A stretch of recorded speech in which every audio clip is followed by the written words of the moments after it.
رانا ثناءاللہ کا بیان on record موجود ہے، آپ کا میڈیا چلا چکا ہے کہ سائفر وزارت میں موجود ہے۔ دوسری بات یہ ہے کہ خان صاحب بینگ پرائم منسٹر اس کو پبلک کرنے کا بھی اختیار رکھتے تھے، اور یہ وہ سائفر ہے جس کو آپ کی کیبنٹ کمیٹی، جس کو آپ کی نیشنل سیکورٹی کونسل ڈسکس بھی کر چکی تھی۔ اس کے ساتھ ساتھ ہم دیکھتے ہیں کہ کنوکٹ آدمی کو ایسی سہولیات دی جاتی ہیں، اس کو ایئرپورٹ کا جو اسٹیٹ لاؤنج ہے اس میں بائیو میٹرک کی سہولت دی جاتی ہے۔ قانون کہتا ہے کہ ایک آدمی جو کنوکٹ ہے جب تک وہ کسٹڈی میں نہیں لیا جائے گا اس کی کوئی اپلیکیشن انٹرٹین نہیں ہوگی۔ بغیر کسٹڈی میں لیے اس شخص کی اپلیکیشن انٹرٹین ہوتی ہے۔ اور حیرت کی بات یہ ہے کہ پروٹیکٹیو بیل کے پیچھے وزڈم یہ ہے کہ ایک آدمی یہ پلیڈ کرتا ہے، یہ ریکویسٹ کرتا ہے کورٹ سے کہ میرے خلاف کسی ایسی جگہ پہ ایف آئی آر یا مقدمہ ہو گیا ہے جہاں تک مجھے پہنچنے سے روکا جا رہا ہے۔ ایک آدمی جس کو پوری اسٹیٹ مشینری پروٹیکشن دے رہی ہے، پروٹوکول دے رہی ہے، اس کو پروٹیکٹیو بیل دیتے ہوئے اسلام آباد ہائی کورٹ نے نہ تو پرنسپلز کا خیال رکھا، نہ کانسٹیٹیوشن کا خیال رکھا، نہ ہی پریسیڈنٹس جو سپریم کورٹ کی تھیں ان کا خیال رکھا۔ کل ہم نے ایک پریس کانفرنس اناؤنس کی تھی P T I central Punjab کے آفس میں، اور میں یہاں میڈیا کے سامنے حلفاً کہتا ہوں ہم نے پولیس کو اطلاع نہیں دی تھی کہ آپ بھی پریس کانفرنس کور کرنے آ جائیں۔ آج وہاں پہ صحافی کوئی نہیں آیا، 4 پریزن وینز موجود ہیں، کوئی 150 کے قریب پولیس والے نے اس آفس کو گھیرا ہوا ہے۔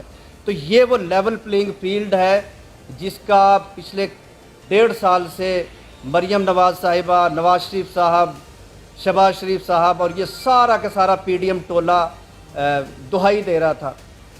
اگر لیول پلینگ فیلڈ یہی ہے کہ پاکستان کی ساری پولیٹیکل فورسز کو کارنر کر دیا جائے، کسی کو کمپین نہ چلانے دی جائے۔ ہماری آج کی جو پریس کانفرنس تھی اس کا مقصد یہ تھا کہ ہم بتائیں کہ ہم آئندہ کے الیکشن میں کیا اسٹریٹجی ہماری ہے، ہم کیسے جا رہے ہیں۔ اسی حوالے سے ہم نے پہلے ایک لاہور میں جلسہ کرنے کے لیے اپلیکیشن دی تھی، اور اسی پس منظر میں ہی پہاڑ صاحب نے وہ کارنر میٹنگ کے لیے اپلیکیشن دی تھی، جس کے اوپر پھر پولیس نے چڑھائی کی، ان کا آفس توڑا گیا، ان کے گھر گھس کے بدتمیزی کی گئی۔ ہم سب اسی کنڈیشن سے گزر رہے ہیں۔ ڈیلی کسی نہ کسی کا گھر کا دروازہ پولیس کھٹکھٹا دیتی ہے، اور اس کے بعد پھر اس لیول پلینگ فیلڈ کی طرف لے جانے کی کوشش کی جاتی ہے کہ آپ کو چھوڑ دیتے ہیں، آپ ایک پریس کانفرنس کر دیں، آپ ایک بیان دے دیں۔ میرا سوال یہ ہے کہ پچھلے 1.5 سال میں اس پی ڈی ایم ٹولے نے پاکستان کو کیا دے دیا ہے جس میں شامل کرنے کے لیے پاکستان کی ساری اسٹیٹ مشینری لگی ہوئی ہے۔ 6% G D P growth rate والے ملک میں آج جی ڈی پی 0% ہے۔ پاکستان کی ٹیکسٹائل کی برآمدات ہسٹری میں سب سے زیادہ تھی۔ پاکستان میں ٹیکسٹائل کو بجلی سستی دی جا رہی تھی۔ پاکستان میں اساس پروگرام جیسا پروگرام تھا، بلین ٹری سونامی چل رہا تھا، صحت کارڈ چل رہا تھا، پاکستان میں ڈیمز بن رہے تھے، پاکستان میں باہر سے سرمایہ کاری آ رہی تھی۔ یہ میں نہیں کہہ رہا، اسٹیٹسٹکس کہہ رہے ہیں۔ آج کیا ہو گیا؟ یہ 1.5 سال میں کون سا ایسا قارون کا خزانہ اس ملک میں نکل آیا ہے جس کی وجہ سے ساری اسٹیٹ مشینری اس بات پہ لگی ہوئی ہے کہ پی ٹی آئی سے لوگوں کو دھمکا کے اور ان کو پریس کانفرنس کروائیں؟ اور اب یہ بات دیگر جماعتیں بھی کہنا شروع ہو گئی ہیں۔ آپ پیپلز پارٹی کے رہنماؤں کی گفتگو سن لیں، آپ جے یو آئی ایف کے رہنماؤں کی گفتگو سن لیں، آپ نے اگر آپ کے میڈیا نے ہی رپورٹ کیا تھا سردار اختر مینگل کا انٹرویو سن لیں۔ انہیں ڈر ہے کہ الیکشن میں اگر تھوڑی سی بھی انہیں رعایت دے دی گئی، رعایت سے مطلب میرا کوئی انڈو رعایت نہیں ہے، ہمیں بھی کمپین کرنے کی اجازت دے دی گئی، تو اختر مینگل نے کل ہی یا شاید پرسوں فرمایا تھا کہ پھر تو لینڈ سلائڈ وکٹری لے گی پی ٹی آئی۔